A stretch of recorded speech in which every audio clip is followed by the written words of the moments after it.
독일에서 있었던 이야기입니다. 기근이 있고 많은 아이들이 굶주리게 됩니다. 한 할아버지가 굶주리는 아이들에게 무언가를 해 주어야 되겠다. 그런 고민을 하다가 매일 그들에게 빵을 주려고 준비합니다. 굶주린 아이들을 그 동네에서 모으니까 20명이 되고요. 그 아이들에게 말합니다. 내가 빵을 이렇게 준비해 왔는데 하나씩 가지고 가서 먹으렴. 이 말이 끝나기가 바쁘게 아이들이 그 빵 자루에 몰려듭니다. 그리고 가장 큰 빵을 하나씩 골라갑니다. 이때 그레첸이라는 소녀가 있습니다. 그 아이는 남아있는 제일 작은 빵 하나를 집었습니다. 그리고 말합니다. 할아버지 감사합니다. 이런 일은 며칠간 반복되었습니다. 아이들은 서로 제일 큰 빵을 고르기 위해서 달려들었고 그레첸은 맨 나중에 가장 작은 빵 하나를 집고 꼭 할아버지에게 감사합니다 할아버지 이 인사를 잃지 않았습니다. 그레첸이라는 소녀가 집에 가서 하나님께 감사 기도를 드리고 그 빵을 나누어서 어머니와 먹으려고 하는데 그 빵 속에 은화 50센트 6개가 들어 있었습니다. 깜짝 놀란 그레첸은 왜 빵 속에 이 은화가 들어있지? 할아버지에게 돌려주어야 되겠다. 다시 할아버지에게 그 다음날 가지고 갔습니다. 할아버지, 제가 어제 가져간 빵 속에 이 은화가 있었어요. 그러면서 할아버지에게 드리려고 하니까요. 할아버지가 그레첸 그 소녀의 머리를 쓰다듬어 주면서 말했습니다. 소녀야, 이 은화는 감사할 줄 아는 아이에게 주기 위해서 내가 넣어둔 거란다. 이건 너의 것이야. 이것은 누군가 지어낸 이야기 같기는 합니다. 할아버지의 마음을 통해서 하나님 아버지의 마음을 우리는 알 수 있습니다. 감사하는 아이에게 무언가 더 주고 싶다 하는 것입니다. 감사는 축복을 끌어당기는 어떤 힘이 있습니다. 심리학 교수인 로버트 에몬스는 감사의 과학에서 감사하는 사람의 특징을 말합니다. 감사하는 사람은 생기가 있고 매사에 적극적이고 열정적이다. 감사하면 삶의 에너지가 생긴다고 이해할 수 있습니다. 감사하면 에너지를 얻게 되고 사람은 감사를 잃으면서 에너지를 잃게 됩니다. 내가 어떤 일을 하는데 에너지를 얻고 싶다. 감사하는 마음을 회복해야 합니다. 또 에몬스는 말합니다. 감사는 스트레스 완화제이다. 불편한 감정들을 덜 느끼게 한다. 스트레스의 진짜 이유는 그 환경에서 감사를 잃었기 때문이다. 이렇게 말합니다. 에몬스는 이것을 사람들을 대상으로 실험을 해 보았습니다. 사람들을 두 그룹으로 나누었습니다. 한 그룹에는 감사 일기를 쓰게 했고 한 그룹에는 일상에서 일어나는 사건을 기록하도록 했습니다. 한 달이 지난 이후에 그들의 행복 지수를 살펴보았습니다. 사건 중심으로 일기를 쓴 사람들은 행복 지수가 변화가 없었습니다. 감사 일기를 쓴 사람들은 행복 지수가 전보다 많이 좋아졌습니다. 그러면서 우리가 감사를 하면 뇌에서 긍정적인 감정이 활성화된다. 이것을 발견한 것입니다. 감사하면 행복해진다. 이건 하나님의 원리이기도 합니다. 감사를 찾아갈 수 있다고 하면 행복지수가 올라갑니다. 불평이 많다고 하면 불행지수가 올라갑니다. 그러면 어떻게 감사할 수 있는가? 나도 감사하는 삶을 살기를 원합니다. 그런데 감사가 안 나오는데 어떻게 감사할 수 있는가? 바울은 데살로니가 전서에서 하나님의 뜻 세 가지를 말합니다. 항상 기뻐하라, 쉬지 말고 기도하라, 범사에 감사하라. 이는 그리스도 예수 안에서 너희를 향하신 하나님의 뜻이니라. 저는 하나님의 뜻 세 가지를 알고 있습니다. 기뻐하라, 기도하라, 감사하라. 그런데 이것을 어떻게 할 수 있는가? 기뻐하려고 하는데 기쁨이 안 되는 겁니다. 기도하는 일상을 살아가야 하는데 그게 안 되는 겁니다. 범사에 감사해야 하는데 감사가 안 나오는 겁니다. 왜 그러는 것일까? 깨달은 것이 내 마음이 그 부정적인 상황 속으로 들어갈 때 기쁨이 사라지고 기도가 멈추어지게 되고 감사가 안 된다는 것을 알게 됩니다.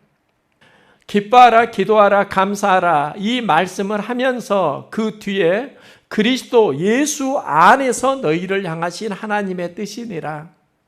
예수 안에서 그게 가능하다고 말씀합니다. 우리의 마음이 예수 안에 들어가면 하나님의 뜻을 행할 수 있는 힘이 나온다는 겁니다. 하나님께서는 감사 에너지를 우리에게 공급하십니다. 예수님을 통해서, 말씀을 통해서 공급하십니다. 감사는 내 힘으로 할 수 있는 게 아닙니다. 예수 안에 내가 들어갈 때 감사의 길이 열릴 줄 믿습니다. 우리는 상황 속에서 예수 안에 들어가는 싸움을 해야 합니다. 이게 구체적으로 무엇을 말하는가? 바울은 골로새서 3장 15절에 그리스도의 평강이 너희 마음을 주장하게 하라. 너희는 평강을 위하여 한 몸으로 부르심을 받았나니 너희는 또한 감사하는 자가 되라. 감사하는 자가 되라. 이건 명령어입니다. 우리는 감사해야 하는 사람들입니다. 감사하기 위해서 우리가 해야 하는 영적 싸움이 있습니다. 그게 바로 생각의 전환입니다. 감사는 영어로 thank입니다. 이 말의 어원이 think, 생각하다에서 시작됩니다. 영어 감사를 보면 생각에서 감사가 나온다는 겁니다. 토마스 아 캠피스는 말합니다. 감사하는 사람에게는 언제나 은혜가 따라다닌다. 이 은혜가 헬라어로 카리스입니다. 이 카리스는 하나님이 우리에게 베푸는 사랑을 의미합니다. 이 사랑은 로마서 5장 8절에 기록합니다. 우리가 아직 죄인 되었을 때 그리스도께서 우리를 위하여 죽으심으로 하나님께서 우리에게 대한 자기의 사랑을 확증하셨느니라. 하나님의 사랑이 예수님을 통해서 우리에게 확증되었다. 우리가 예수 안에 들어가면 여기에서 경험하는 것이 하나님의 은혜입니다. 우리가 감사하는 자가 되라. 이건 생각의 전환이 필요한데 그 생각이 상황 속에 머무른다고 하면 예수 안에 들어가는 싸움을 하는 겁니다. 예수 안에 들어가면서 하나님을 묵상하게 될 때 여기에서 나오는 힘이 바로 감사라는 겁니다. 예수를 묵상하면 예수님의 기운이 우리 안에 들어옵니다. 불편한 환경을 묵상하면 환경의 기운이 옵니다. 중요한 건 그 환경을 바라보는 내 믿음의 기운이 예수님과 함께 할 때 건강해지는데 예수님이 나를 떠나고 훈련되지 않는 감정으로 살아가게 되면 불평, 원망, 짜증이 많이 주도할 수밖에 없다는 것입니다.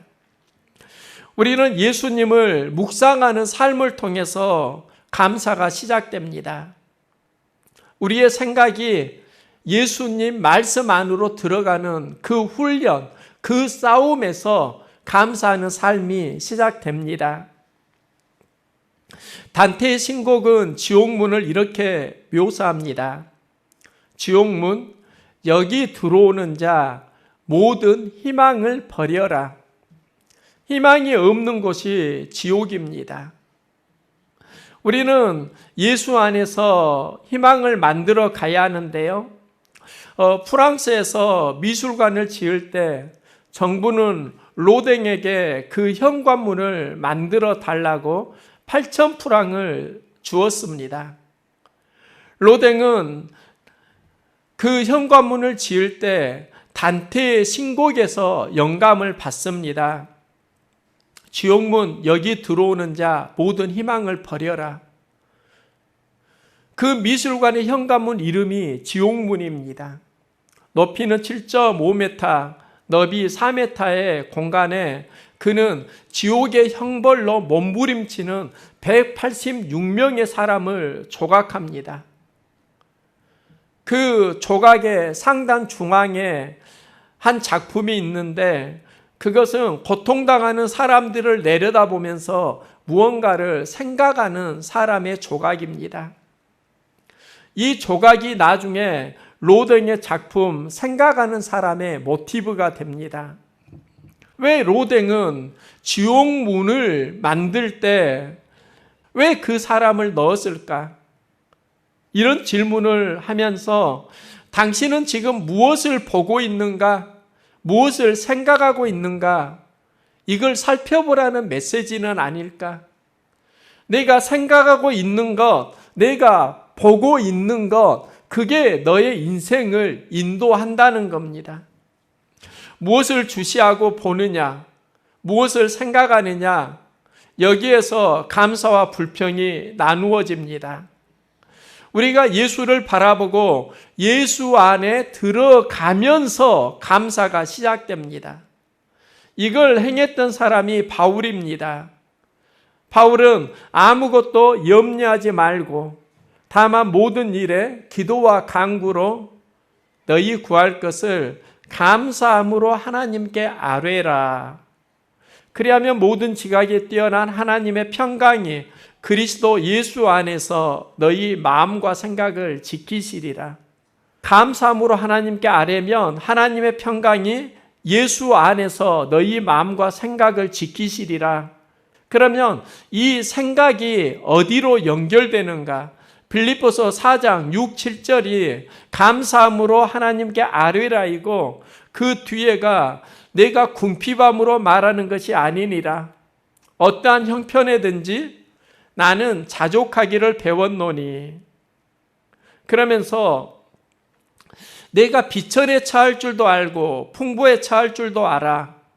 모든 일, 곧 배부름과 배고픔과 풍부와 궁핍에도 처할 줄 아는 일체의 비결을 배웠노라.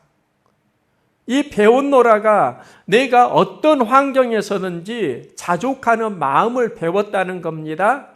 그 다음에 나오는 말씀이 내게 능력 주시는 자 안에서 내가 모든 것을 할 수 있느니라.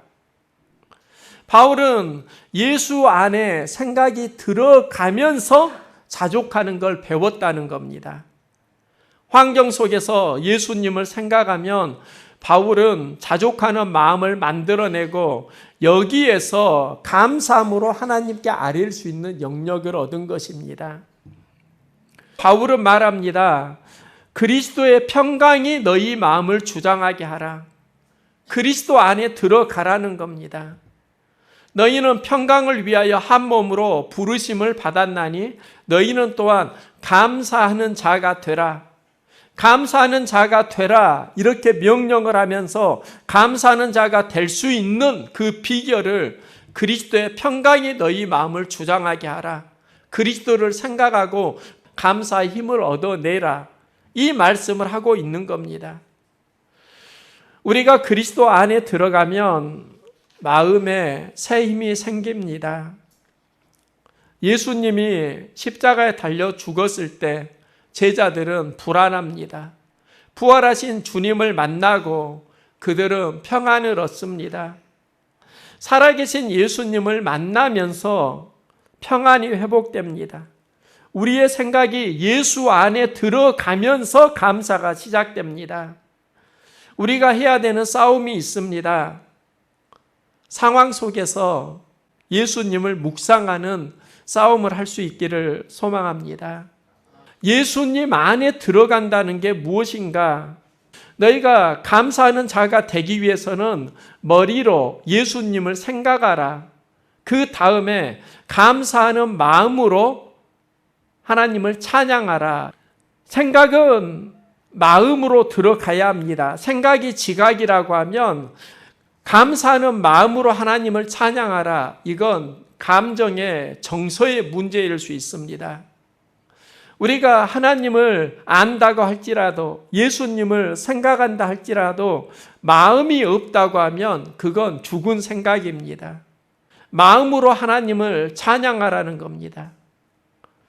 우리는 찬양을 높여드리는 것으로 말합니다.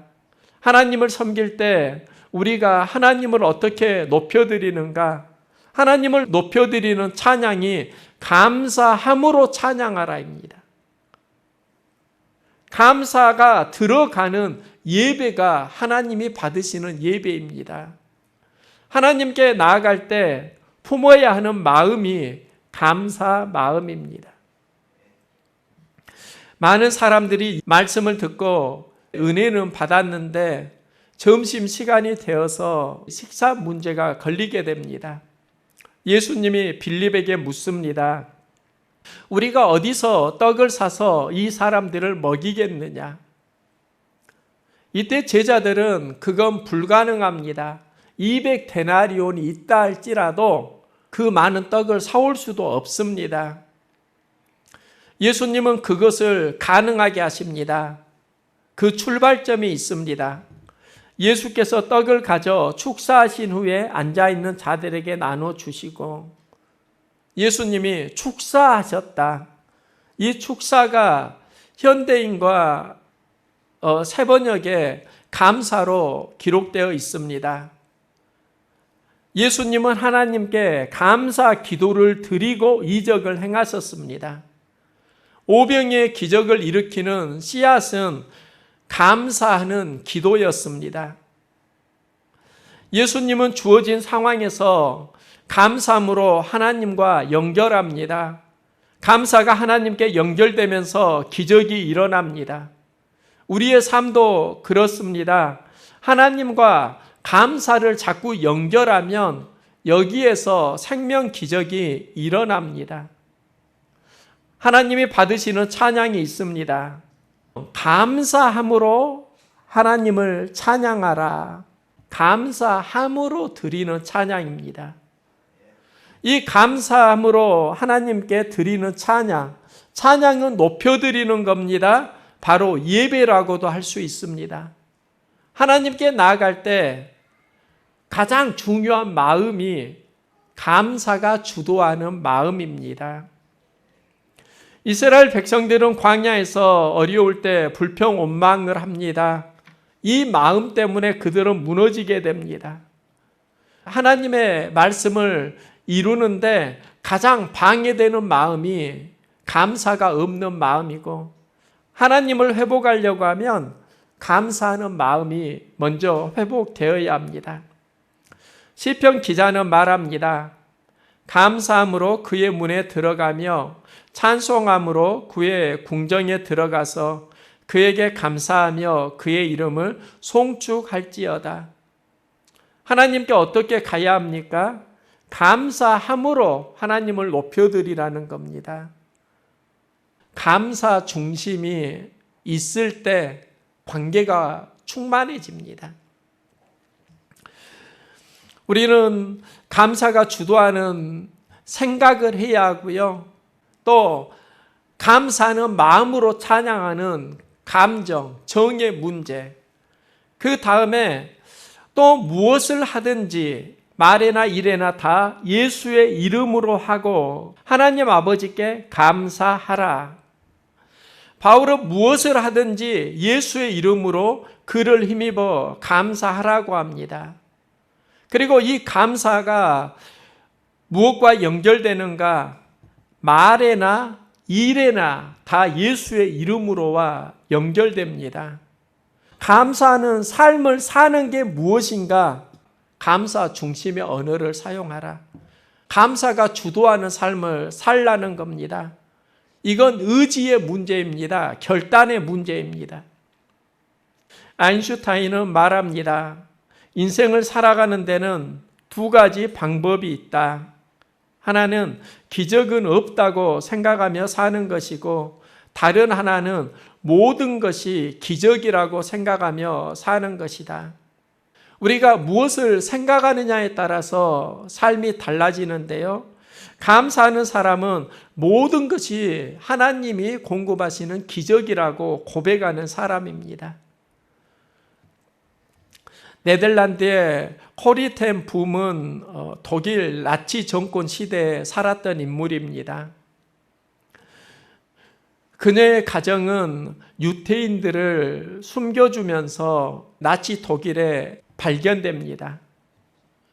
온 가족이 라벤슨부르크 수용소에 갇히게 됩니다. 이때 코리의 언니가 베시입니다.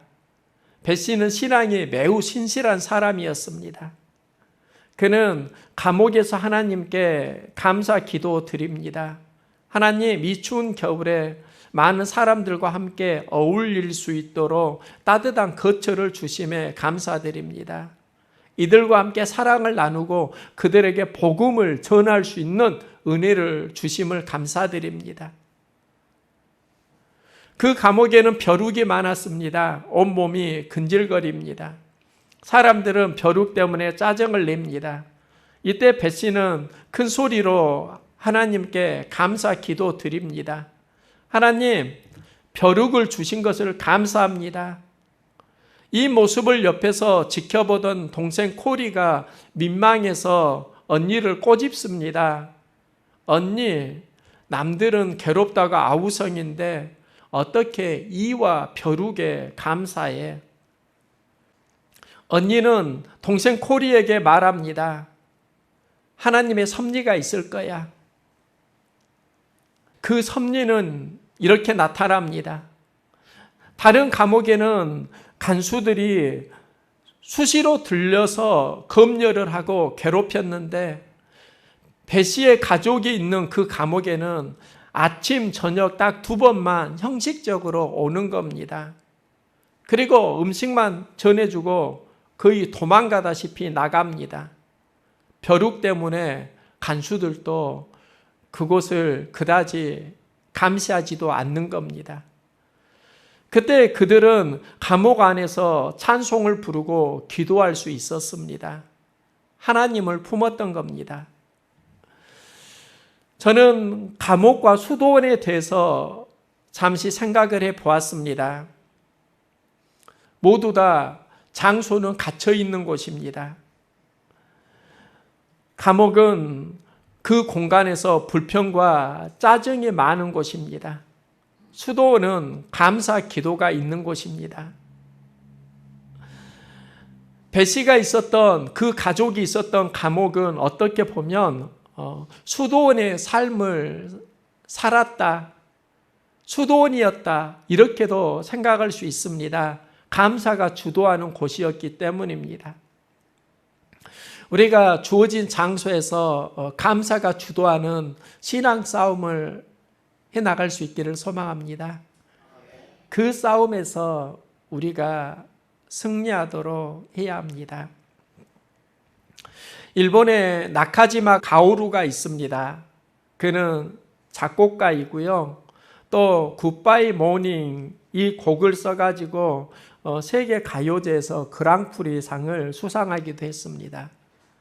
그는 아메이에서 1년에 1조 원의 매출을 기록한 신화적인 사람이기도 합니다. 그는 네트워크 마케팅 분야에서도 엄청난 영향력을 행했는데요. 그는 이렇게 말합니다. 내일은 모든 것이 변한다. 새로운 시작에서.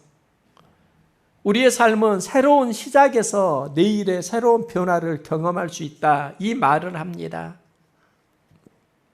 오늘이 2019년 7월 첫 주입니다. 한 해 후반전이 시작되는 시점입니다. 바울의 권면이 선운 공동체에게 주는 메시지가 되기를 소망합니다. 바울이 골로새서를 쓰면서 하나님의 마음을 전하는데 그 마음의 핵심이 감사입니다. 그리스도의 평강이 너희 마음을 주장하게 하라. 너희는 평강을 위하여 한 몸으로 부르심을 받았나니 너희는 또한 감사하는 자가 되라. 감사하는 자가 되라. 우리의 생각이 예수 안에 들어갈 수 있기를 소망합니다. 예수 안에서 감사의 제목을 찾아내는 겁니다. 또 시와 찬미와 신령한 노래를 부르며 감사하는 마음으로 하나님을 찬양하라. 우리의 마음이 감사하는 마음으로 하나님께 예배할 수 있기를 소망합니다. 하나님을 찬양하는 겁니다. 예배, 찬양의 중심에 무엇이 있는가? 우리는 곡조를 보는데 하나님은 감사하는 마음을 보십니다. 또 무엇을 하든지 말에나 일에나 예수의 이름으로 하고 하나님 아버지께 감사하라. 하나님 아버지께 감사하는 현장이 어디인가? 말할 때, 일할 때입니다. 이건 우리가 살아가는 현장입니다. 그 현장에서 너의 언어가 감사 언어이니 내가 하는 그 삶의 의지가 감사함으로 나아가고 있는 거니 이 이야기를 하는 겁니다. 이제 2019년도 후반전을 맞이하는 7월 첫 주인데요. 다시 한번 감사가 주도하는 삶을 찾아갈 수 있기를 소망합니다. 감사가 주도하는 삶을 살면 하나님이 인도하십니다. 하나님의 역사는 감사가 주도하는 곳에 일어납니다. 감사가 우리 마음의 중심이 되고 우리의 마음이 감사하는 마음으로 하나님을 찬양하고 또 감사하는 마음으로 우리의 언어를 사용해가고 그러다 보면 하나님의 행하시는 경험들이 우리의 삶 가운데 일상화될 것입니다.